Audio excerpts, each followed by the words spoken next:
একটি প্রশ্ন আসছে যে কুরবানি কাদের উপরে ওয়াজিব বা কাদের উপরে ফরজ। কারণ আমাদের সমাজের মধ্যে এমনও অনেক গরিব মানুষ রয়েছেন, মধ্যবিত্ত ফ্যামিলি রয়েছেন, তাদের উপরে কুরবানি কিন্তু ফরজ না, কুরবানি কিন্তু ওয়াজিব না। কিন্তু সমাজের একটা বাধ্যবাধকতা, সমাজের চোখে দৃষ্টিকটু দেখাবে, সমাজের লোকেরা কোন চোখে দেখবে, এই শরম লজ্জায় পড়ে কিন্তু অনেকে কুরবানি করে থাকে। অথচ আমরা অনেকেই জানি না যে কাদের উপরে কুরবানি আসলে ফরজ আর কাদের উপরে ফরজ না। কুরবানি যাদের উপরে ফরজ সেগুলো হচ্ছে ওই ধরনের ব্যক্তিগুলো হচ্ছে যাদের উপরে জাকাত ফরজ, জাকাতে যে নেশাব ঠিক কুরবানি নেশাব ওইটাই, অর্থাৎ জাকাত যাদের উপরে ফরজ, কুরবানিই কিন্তু তাদের উপরে ফরজ। তাহলে এখন দেখেন সমাজের মধ্যে এমন অনেক মানুষ রয়েছেন যাদের উপর কিন্তু জাকাত ফরজ না, অথচ তারা কিন্তু কুরবানি দিয়ে থাকেন, কিন্তু তাদের প্রতি কুরবানি ফরজ না।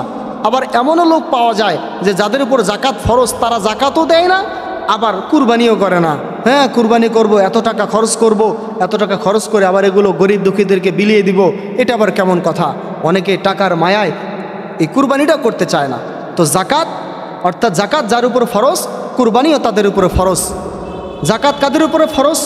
যার কাছে 7.5 তোলা স্বর্ণ পরিমাণ সম্পদ অথবা 7.5 তোলা সমপরিমাণ অর্থ যার কাছে থাকবে, অথবা 52.5 তোলা রূপা পরিমাণ, এই পরিমাণ সম্পদ যাদের কাছে থাকবে, তাদের উপরে জাকাত ওয়াজিব, জাকাত ফরজ। ঠিক ওই রকমভাবে কুরবানিও তাদের উপরে ফরজ। যাদের উপরে জাকাত ফরজ তাদের উপরে কুরবানিও ফরজ। কিন্তু কুরবানিটা আমরা করব যদি ফরজ হয়ে থাকে, তাহলে আমরা কুরবানিটা আদায় করে নেব। যাদের উপর জাকাত ফরজ, তারা যেরকম জাকাত আদায় করি, ঠিক ওই রকমভাবে তাদের উপর কুরবানি যেহেতু ফরজ, কুরবানিটা আমাকে আদায় করতে হবে। এবং এই কুরবানিটা একমাত্র করতে হবে আল্লাহ তাআলাকে রাজি খুশি করার জন্য, মানুষ দেখানোর জন্য নয়।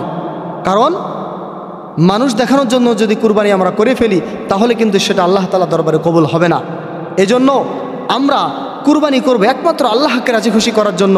যেরকম আল্লাহ তাআলা কোরআনে কারিমের ইরশাদ করতেছেন যে ইন্না সলাতি ওয়া নুসুকি ওয়া মাহইয়ায়া ওয়া মামাতি লিল্লাহি রাব্বিল আলামিন, নিশ্চয়ই আমার নামাজ, আমার কুরবানি, আমার জীবন, আমার হায়াত, আমার মৌত সব কিছু একমাত্র আল্লাহ তাআলার জন্য। কারণ একমাত্র আল্লাহকে রাজি খুশি করার জন্য যদি আমরা কুরবানি করে থাকি, তাহলে সেই কুরবানি আল্লাহ তাআলা দরবারে কবুল হবে এবং সেই কুরবানির আজর, সেই কুরবানির সব আমরা আল্লাহ তাআলার কাছে পেয়ে যাব। মানুষ দেখানোর জন্য কুরবানি করি, তাহলে সেটা তো মানুষ দেখানো হয়ে গেল, সেটাকে আল্লাহকে পাওয়ার জন্য হইল না।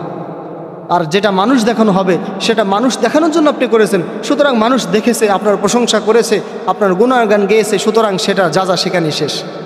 আমাদের মধ্যে এরকম হয়ে যায় যে অমুক গ্রামের অমুক জমিদার, অমুক গ্রামের অমুক মণ্ডল, অমুক চৌধুরী এরকম 50 লাখ টাকার গরু কিনেছে, সুতরাং আমিও তো কম বড় মানুষ নয়, আমি যদি আবার 1 লাখ টাকা 2 লাখ টাকা দিয়ে গরু কিনি, তাহলে তো আমার মান-ইজ্জত থাকে না।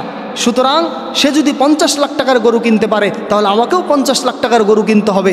এইরকমভাবে সমাজে আমরা একে অপরকে টেক্কা দিতে থাকি, একে অপরের সঙ্গে আমরা এরকম করতে থাকি যে সে এরকম করতেছে, আমিও এরকম করতেছি, লোক দেখানো। মানুষ বলবে যে না, দেখো দেখো, সে 50 লাখ টাকা দিয়ে গরু কুরবানি দিচ্ছে, অমুক জমিদারও 50 লাখ টাকা দিয়ে গরু কুরবানি দিচ্ছে। এরকম দেখবেন সামনে কুরবানি আসতেছে, কুরবানির বাজারগুলোর মধ্যে দেখবেন যে ওই রকম চিত্র নায়িকা যারা রয়েছেন, সেলিব্রিটি যারা রয়েছেন, তারা এরকম জাঁকজমক করে ঢোল পিটিয়ে গরু ক্রয় করতেছেন যে অমুক, আর সাংবাদিক ভাইরা তো আসেন, বলে দেয় যে অমুক সেলিব্রিটি এত লাখ টাকা দিয়ে গরু কিনেছেন, এতগুলো কুরবানি করতেছেন। এইটা দেখে আর এক সেলিব্রিটি করে, হ্যাঁ সে করতেছে, আমি কেন করব না? সেও বাজারে গিয়ে বড় গরু কিনতেছে মানুষ দেখানোর জন্য। জনগণ দেখবে যে এত টাকা দিয়ে এত বড় গরু কুরবানি করতেছে। আর গরু কুরবানি করার সময় বাস গরুর গলার মধ্যে মালা, কত ফুল টুল দিয়ে সাজায়া মানুষকে দেখায়া হেঁটে হেঁটে বলতেছে, আর মানুষকে বলতেছে দেখো 50 লাখ টাকার গরু, 50 লাখ টাকার গরু। তাহলে এইভাবে যদি মানুষকে দেখানোর জন্য কেউ কুরবানি করে, তাহলে কিন্তু মানুষ দেখানোই কুরবানি তার হবে।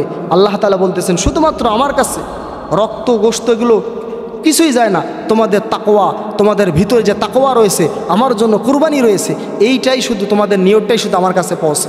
সুতরাং আমরা যারা কুরবানি ওয়াজিব হয়েছে, অর্থাৎ প্রত্যেক বালেগ বালেগা প্রাপ্তবয়স্ক যারা মুসলিম, যাদের সামর্থ্য রয়েছে, যাদের অ্যাবিলিটি আছে, যাদের উপর জাকাত ফরজ, তাদের উপরে কুরবানিও ফরজ। সুতরাং যাদের উপরে কুরবানি ফরজ হয়েছে, আমরা সকলে কুরবানি আদায় করব এবং একমাত্র আল্লাহকে রাজি খুশি করার নিয়তে আমরা কুরবানি করব ইনশাআল্লাহ।